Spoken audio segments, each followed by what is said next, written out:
Le ministre de la Justice, garde des Sceaux, Ismaïla Madior Fall, a présidé ce mercredi 24 avril 2018 la tenue de la session régionale de validation du module uniforme sur le terrorisme avec le réseau africain de francophones de formation judiciaire. Cette session, qui a pour objet de mieux maîtriser les actions terroristes pour les contourner en formant des agents de la justice, a vu la participation de plusieurs autres pays et organismes tels que l'ONUDC, le Niger, mais aussi des avocats et magistrats de la Cour. Oui, parce que comme on le sait, le terrorisme est aujourd'hui l'une des criminalités les plus complexes auxquelles doivent faire face nos États. Et comme vous l'avez mentionné, souvent c'était la réponse militaire, la réponse sécuritaire qui était privilégiée. Ici maintenant, il s'agit d'envisager aussi la réponse judiciaire. Parce que les auteurs d'actes terroristes doivent faire l'objet de poursuites, doivent faire l'objet d'enquêtes, de poursuites, de jugements.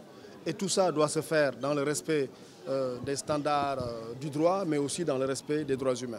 C'est pour ça que ce module vient à son heure, parce qu'il permet de donner des outils à des magistrats qui sont dans des pays différents, mais qui sont dans une même zone géographique. Parce que, comme on le sait, le terrorisme est une criminalité transfrontalière. Les terroristes se déplacent de pays en pays.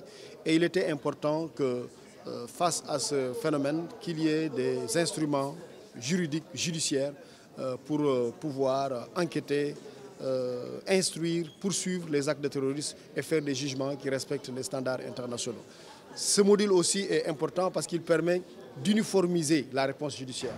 Parce que pendant longtemps, on avait quelques contrastes, quelques différences entre les États, ce qui faisait d'ailleurs que la collaboration judiciaire, l'entraide judiciaire pouvait être relativement complexe. Mais avec ce module, les magistrats seront à peu près au même niveau de compréhension, auront à peu près les mêmes outils et la collaboration sera plus facile et plus efficace pour faire face au terrorisme. La première leçon par la compréhension du phénomène, suivi du cadre logique, du cadre juridique qui gouverne donc la sanction, la répression donc, du terrorisme et toutes les autres fonctions qui sont relatives au respect des droits humains, au jugement, à l'instruction, à la poursuite, n'est-ce pas, et qui prend fin par l'exécution des peines, c'est-à-dire comment on doit pouvoir gérer les condamnés qui sont auteurs d'actes terroristes.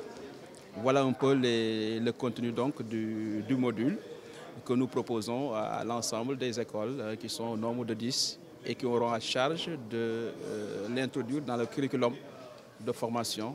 Bon, à la maison d'arrêt de correction et de Thiès, vous le savez, c'est l'une des maisons d'arrêt qui respecte le plus les standards en matière de prison. Si vous avez eu l'occasion de le visiter, c'est la maison d'arrêt et de correction qui respecte le plus le ratio en termes de plafond budgétaire de prisonniers. C'est l'une des prisons où il y a le moins de détenus. Mais ce qui s'est passé là-bas à la MAC, c'est que récemment, il y a eu quand même une opération de fouille qui a été effectuée.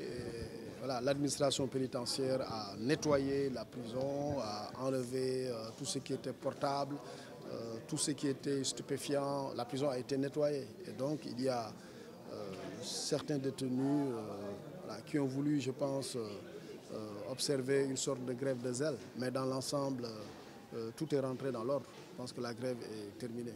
Oui, vous savez, en fait, la différence entre la formation académique universitaire et la formation professionnelle, c'est que l'université a pour vocation de donner les fondamentaux, de donner l'approche théorique. Mais une fois que vous avez la base théorique, c'est ça qu'on appelle les prérequis dans la formation professionnelle et c'est l'objet des concours. Les épreuves des concours visent à évaluer ces prérequis. Mais une fois que vous avez ces prérequis au niveau universitaire qui constituent les fondamentaux, ici ce seraient les fondamentaux du droit pénal et de la procédure pénale, après maintenant on va vous donner les outils qui sont les outils professionnels. Parce que ça vous permet maintenant non plus de comprendre, mais de pouvoir agir. Voilà, ce réseau est un réseau francophone, donc sous l'égide de l'OIF. Mais donc, en termes donc, de tutelle, nous sommes sous un réseau de l'OIF. Mais en termes techniques, vraiment, on s'ouvre à tous les organismes qui travaillent autour de la problématique. Par exemple, nous échangeons avec l'ONUDC, nous échangeons également avec d'autres écoles qui ont une certaine expertise dans ce domaine. Et c'est ça qui nous a permis d'élaborer ce module uniforme sur la formation en matière de lutte contre le terrorisme.